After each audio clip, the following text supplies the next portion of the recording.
प्रभू रामचंद्रांना सख्खा भाऊ नाही एक सुद्धा. भरत, लक्ष्मण आणि शत्रुघ्न सावत्र भावंड आहेत रामाची.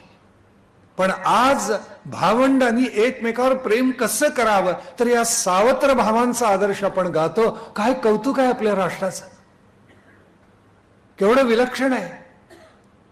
महाभारतामध्ये प्रसंग आहे की त्या युधिष्ठिराला यक्षाने प्रश्न विचारला. अगोदर त्याची 4 भावंड मृत होऊन पडलेली होती. यक्ष म्हणाला, माझ्या प्रश्नांची नेटकी उत्तर दिलीस 4घांपैकी एकाला उठवेन. युधिष्ठिराने इतकी सुंदर उत्तर दिली त्या यक्ष प्रश्नाला. यक्ष प्रसन्न झाला आणि म्हणाला, आता बोल, कोणाला जिवंत करू? भीम, अर्जुन, नकुल, सहदेव? युधिष्ठिराने विचार केला काही क्षण आणि तो म्हणाला, यक्षा माझ्यावर एक कृपा कर, नकुलाला जिवंत कर. ते यक्ष म्हणाला, वेडा आहेस का? एवढा महाबलाढ्य भीम आहे, अजिंक्य धनुर्धर अर्जुन आहे, तुझे दोन्ही सख्खे भाऊ आहेत, सावत्र भावाला जिवंत करायला कशाला सांगतोयस? नकुल सहदेव सावत्र भाऊ आहेत, माद्रीचे पुत्र आहेत. त्यावेळी युधिष्ठिराने जे उत्तर दिलं ना, इतकं अलौकिक आहे. म्हणजे भारतवर्षाची उदात्त परंपरा, काय शिकावं आपण त्याच्यामधून ते सांगणारी ही कथा आहे. तो यक्षाला युधिष्ठिर म्हणाला, यक्षा, कुंतीचा एक पुत्र जिवंत आहे, तसा माद्रीचाही एक पुत्र जिवंत असावा, हीच माझी भावना आहे. म्हणून तू नकुलाला जिवंत कर. तो यक्ष इतका प्रसन्न झाला, 4 भावंडांना त्यांनी उठवलं. सावत्र भावंडांवर प्रेम करणारी आपली संस्कृती आहे, आपला धर्म आहे. आणि आज स्क्वेअर सेंटीमीटर साठी गळे घोटतात सख्खी भावंड एकमेकाचं.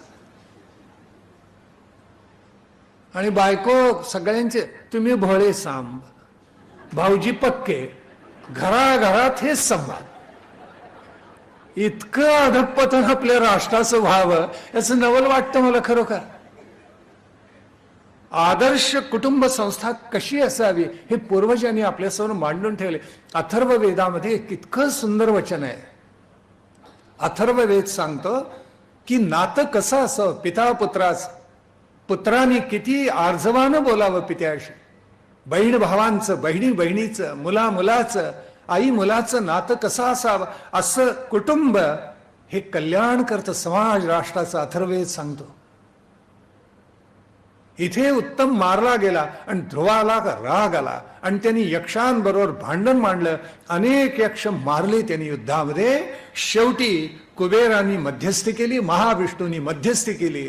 तह झाला, समेट झाला, साम झाला आणि युद्ध संपलं. या ध्रुवाचे 2 विवाह झालेले होते. एक पत्नी होती भ्रमी आणि दुसरीचं नाव होतं इला. या दोघींच्या पोटी अनुक्रमे एक उत्कल आणि दुसरा वत्सर असे 2 पुत्र जन्माला आले असं भागवत सांगतं. या वत्सराचा विवाह झाला. त्याच्या बायकोचं नाव जरा वेगळंच आहे.